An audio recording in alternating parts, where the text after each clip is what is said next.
Shalom, selamat pagi, selamat berjumpa kembali di Suara Gembala bersama saya, Pendeta Agrippa Seli. Saudara yang dikasihi dalam Tuhan Yesus Kristus, sebelum kita merenungkan firman Tuhan, mari kita berdoa. Damai sejahtera dari Allah Bapa yang melampaui segala akal dan pikiranmu, menerangi hati dan pikiranmu oleh Roh Kudus dalam Kristus Yesus, Sang Firman Allah yang hidup. Amin.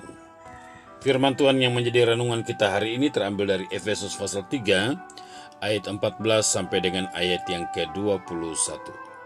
Itulah sebabnya aku sujud kepada Bapa yang daripadanya semua turunan yang di dalam sorga dan di atas bumi menerima namanya. Aku berdoa supaya ia menurut kekayaan kemuliaannya menguatkan dan meneguhkan kamu oleh rohnya dalam batinmu, sehingga oleh imanmu Kristus diam dalam hatimu dan kamu berakar serta berdasar dalam kasih.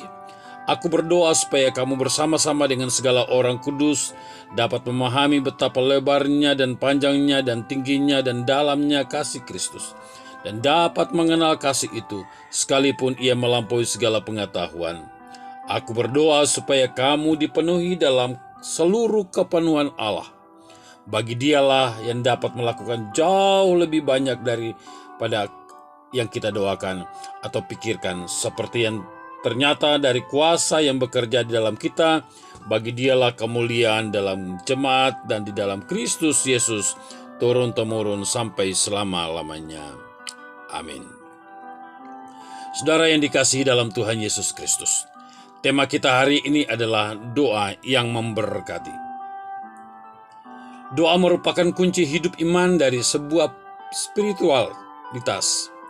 Doa bukan sekedar ritual, tetapi juga sebuah relasi yang tidak dapat terpisahkan dan dilepaskan dari iman. Saudara, di tengah-tengah kesibukan kita seringkali doa tidak lagi menjadi prioritas. Doa diabaikan. Hubungan kita dengan Tuhan tidak lagi dibangun. Dan kadangkala doa hanyalah menjadi sebuah rutinitas, sebuah kegiatan yang bersifat seremonial belaka. Jika kita melihat secara cermat, dan jika saudara rajin dan setia membangun hidupmu dengan Tuhan dalam membaca Alkitab, maka saudara akan menemukan tokoh-tokoh dalam Alkitab ketika mereka menghadapi pergumulan yang berat.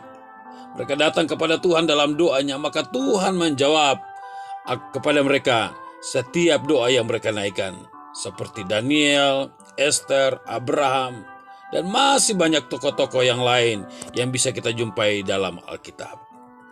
Saudara yang dikasihi oleh Tuhan Yesus Kristus, Paulus di tengah-tengah kesibukannya dalam menghadapi berbagai pergumulan, justru itu dia lebih mendekatkan dirinya kepada Tuhan dalam doa, secara khusus mendoakan orang-orang percaya dalam menghadapi berbagai tantangan, berbagai kesulitan hidup.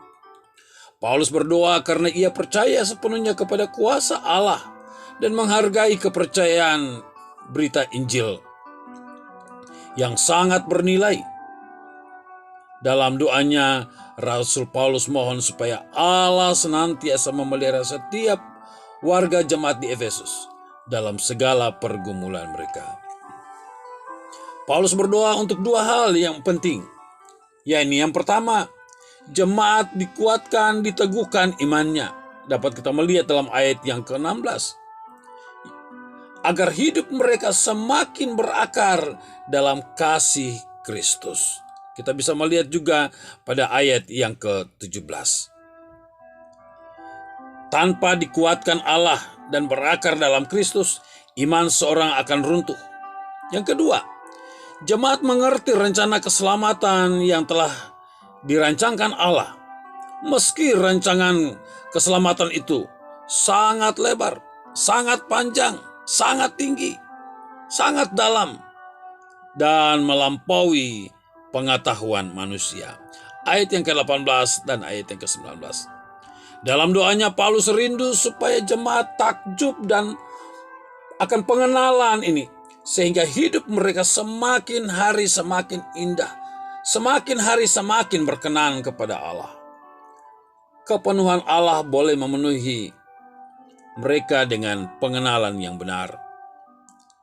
Akhirnya sebagaimana biasa, doa Paulus, ia menaikkan kemuliaan bagi Allah Ia adalah seorang rasul yang sangat memahami bahwa hidup Kristen adalah doksologi. Ayat 20-21. Ia percaya bahwa Allah akan melanjutkan karyanya lebih dari yang dapat dia pikirkan. Saudara yang dikasihi dalam Tuhan Yesus Kristus, doa merupakan kekuatan umat percaya yang menyatukan, yang menguatkan, dan yang meneguhkan. Dalam doa ada kuasa yang besar. Karena itu Paulus berdoa. Saudara, ada banyak hal yang bisa kita doakan. Oleh sebab itu jangan pernah berkata, apa yang harus saya doakan?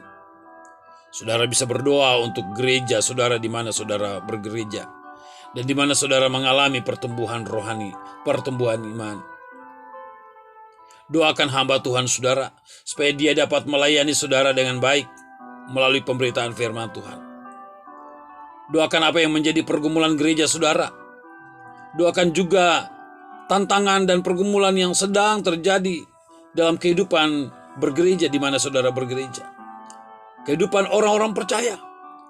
Secara khusus mari kita berdoa untuk tantangan yang sedang dialami oleh Indonesia. Tantangan yang dialami oleh seluruh dunia sampai dengan saat ini. Agar Tuhan turut campur tangan. Agar orang-orang percaya semakin kuat imannya dalam menghadapi tantangan ini. Doakan juga media yang dipakai Tuhan untuk memberitakan firman Tuhan dan membuat banyak orang diberkati oleh Tuhan. Seperti media Suara Gembala, di mana setiap pagi saudara disapa dengan renungan pagi. Dan masih banyak pokok doa yang lain yang perlu saudara doakan. Oleh sebab itu, biarlah melalui firman Tuhan pagi ini, saudara diingatkan kembali akan betapa pentingnya doa itu dalam kehidupan saudara. Sehingga melalui kehidupan doa saudara, saudara dapat memberkati banyak orang. Orang diberkati Tuhan, orang dikuatkan dan diteguhkan Tuhan untuk semakin hari semakin hidup berkenan kepada Tuhan. Tuhan Yesus memberkati saudara-saudara sekalian. Soli Deo Gloria. Amin. Ya Tuhan, berdoa memberkati semua saudara-saudara yang mendengarkan firman Tuhan pagi hari ini. Engkau tahu betapa banyak tantangan pergumulan yang sedang terjadi, yang dapat menggoncangkan iman setiap pribadi. Tapi pagi hari ini, berdoa menyerahkan semua Bapak Ibu yang mendengarkan firman Tuhan melalui Suara Gembala ini. Tuhan memberkati mereka, Tuhan lawat mereka dengan kasih dan dengan kuasa-Mu. Bawa mereka untuk semakin hari semakin mengerti rencana Tuhan. Jika di antara mereka ada yang sedang mengalami tantangan yang berat, pergumulan yang berat, Bapak berdoa supaya melalui tantangan yang ada, mereka juga melihat kemuliaan Tuhan. Oleh sebab itu berdoa memberkati semua saudara-saudara yang mendengarkan firman Tuhan hari ini. Biarlah Tuhan menguatkan dan meneguhkan mereka. Tuhan mampukan mereka untuk melewati setiap tantangan, setiap pergumulan yang ada. Terpujilah Engkau Bapa. Biarlah kasih karunia dan damai sejahtera dari Allah Bapa, kasih dari Tuhan Yesus Kristus dalam persekutuan oleh Roh Kudus, menyertai memberkati saudara-saudara sekalian. Sekarang ini sampai hari Maranatha, Tuhan Yesus datang kedua kali. Amin. Tuhan Yesus memberkati Bapak Ibu saudara-saudara sekalian. Shalom.